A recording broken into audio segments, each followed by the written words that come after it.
गोटे पात्र रे तीनोटी डालीर स्वाद अति सुआदिया और पौष्टिक त्रिरत्न डाली डाली आ भात तो आम सब बेले बनाऊे केबे केबे किछि नुआ भाव में प्रस्तुत कले ना बहुत फरक पड़ी थाए। प्रतिदिन करथुबा डाली को टिके चेंज करी देखंतु ना एते टेस्ट लागिबो जे घरे समस्ते खुशी खाइबे। बस घरे थिबा किछिटा जिंस जेमिति कि हरड़ डाली मुग डाली एवं मसूर डाली रे प्रस्तुत।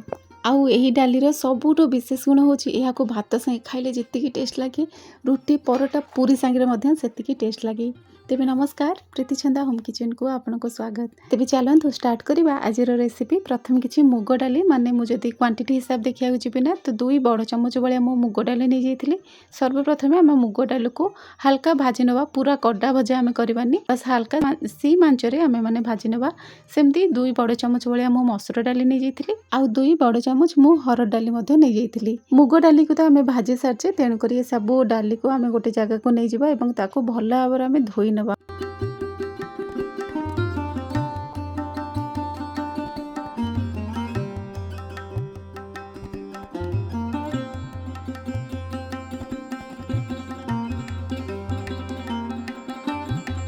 एबे आमे कौन करबा ना गोटे कड़े रे किछि पानी नहीं जिबा, पाखापाखि देखिया गले गोटे ग्लास किंबा गोटे बड़ ताटिया रे पानी आमे माने नहीं जिबा। तो सेथिरे किछि स्वाद अनुसार लूण दे देबा एवं हळदी गुंड दे देबा, गोटे तेजपत्र ऐड कर नबा। तापर जो डाली को आमे भल भाबरे धोई थिले से डाली को आमे सेथिरे ऐड कर नबा। आपण माने चाहिले प्रेशर कुकर रे कर देबे, किंतु प्रेशर कुकर रे सबले डाली करिया द्वारा कोन है ना से जबरदस्ती डालीटा फाटी थाए, जहा द्वारा हमर ऑथेंटिक टेस्ट पळे थाए। तेणु करी जेते सिझे की करबा ना स्लो कुक करिकी आमे डाली प्रस्तुत करबा, हम डाली सेते स्वाद बनी थाए। डाली सिझापी आमको 15 ରୁ 20 मिनिट लगे। तो से समय आम कौन करवा ना गोटे कड़े रे किछि रसुण नहीं जावा, 7-8टा रसुण एवं किछि अदा नहीं जावा, हाफ इंच ठू भी कम अदा आम मैंने नवा, ताको किछि भाजी देवा बिना तेल रे ही भाजवा। देखुथे एमती कलर हो जाइए, तापर आम कौन करवा ना ताको बंद करदे। ये देखो डाली आमर पाखापाखि 50-60 भाग भाया एमती सिझी आसलानी। ए स्टेज रे आम कौन करवा ना टमाटो पकेबा। आगुआ टमाटो पकेबानी, कारण आमर जो रेसिपीटा बनवा ना से टमाटोटा टिके कंचालिया रहिले भल लगे। तेणुक टमाटो ए स्टेज रे ही पकेकी पुणी 5 मिनिट जाए या आम घोड़े रखिदबा। एठी आमे कौन करवा गोटे चामच तेंतुली रस आम एथिरे नहीं जिबा एवं जोटा आमे भाजिकी रसुण आ अदा को आमे भाजिकी रखिदेले से रसुण एवं अदा को सेथिरे ऐड कर नबा। सामान्य किछि चीनी माने हाफ चामच टू भी कम किछि चीनी आमे सेथिरे ऐड करबा। लंका गुंड, राग लंका गुंड टिके ऐड करबा। छोटो चामच रे हाफ चामच गोलमरिच गुंड, हाफ चामच धनिया गुंड, हाफ चामच जीरा गुंड आमे ऐड कर नबा।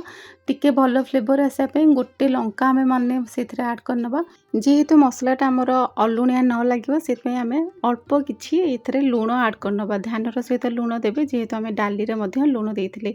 एबे आमे याको भल भाबरे याको एमती बाटी नबा। आपण माने चाहिले ग्राइंडर रे मध्ये प्रोसेस करि परिबे, किंतु एति मन रखिदेबे हल्का टिके खदडिया रहया दरकार। तो एपरि भाबरे मु सबुतक रसुण लंका जहा जहा सब मु ऐड करली ताको भल भाबरे एमती बाटी नेथिली। यही पेस्टा टिके खदड़िया होकर रहिले आमको आम रेसिपी रे बहुत ही बढ़िया टेस्ट आनी थाए। तेणुक टिके खदड़िया रहा तो निहाती दरकार। तो ये ना डाली आम ये ऐड करदबा एवं ताको भल भाव में सब मसला सहित से डाली को भल भाव में मिक्स करनबा। सबुतक मसला जमी डाली रे भल भाव में मिक्स होथबा। मिक्स हो गला पर जो डालीटा आम ए फुटे की रखी ना से सब डाली को से मसला डाली सहित सब आम ऐड करनबा। आपण माने चाहिए डायरेक्ट मध्य से डाली रे मध्य ऐड करि परिबे, जेहेतु टिके भल देखा जिया पई इंटरेस्टिंग लुक आसापी मुझे प्रोसेस करी। आपण मैंने डायरेक्ट से ऐड करदे। देखु सबुतक मसला आम डाली सांगे पूरा मिसीगला, बहुत ही बढ़िया भाव में कलर सहित बास्ना तो एकदम जबरदस्त आसुची। आम जो रसुण आम ऐड करते से रसुण टेस्ट बहुत बढ़िया आसा सहित बास्ना आसुची। बस आमर डाली पूरा हो गला, पूरा माने सिझी जाइनि कि पूरा गोटा गोटा होकर रही, पूरा परफेक्ट रही। गोटे जगार आम कि सोरष तेल नहीं जावा गोटे चामच, से किसी आम सुखिला लंका और 5 फुटण ऐड करदबा। तापर भुसुंगा पत्र निहाती ऐड करिबा। आपण माने चाहिए एथिरे धनिया पत्र भी ऐड कर परिबे, जदि नाही तो भुसुंगा पत्र निहाती ऐड करी गोटे तड़का दे देबा।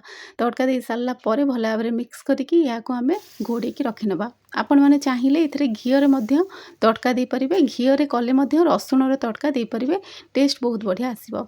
आपण मानकु मोर अनुरोध, जदि आपण मानकु मोर रेसिपी पसंद आस्ताय प्लीज चैनल को सब्सक्राइब करिवे, फेसबुक रे देखुथिले फॉलो करिवे एवं मते कमेंट रे निहाती जणांतु आपण माने कोठ मोर ए वीडियो देखुचंती। एही डाली जदि आपण माने बनेले ना भात संगे किछि साइड आइटम दरकार ही पड़िबनी, केवल पांपड़ किंबा सालाड रे आपण माने भल से खाइ देबे। हमर एही मिक्स त्रिरत्न डाली एटा केवल भात संगे नुह, आपण माने पूरी ପୁରୀ ସାଙ୍ଗରେ, ପରଟା ସାଙ୍ଗରେ, ରୁଟି ସାଙ୍ଗରେ ମଧ୍ୟ ଖାଇବେ, ବହୁତ ହି ବଢ଼ିଆ ଲାଗିବ।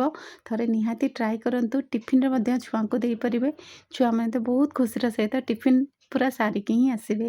ତେବେ ରହିଲି, ନମସ୍କାର। ପୁଣି ଦେଖା ହେବା ନୂଆ କିଛି ଭିଡ଼ିଓରେ। ଜୟ ଜଗନ୍ନାଥ।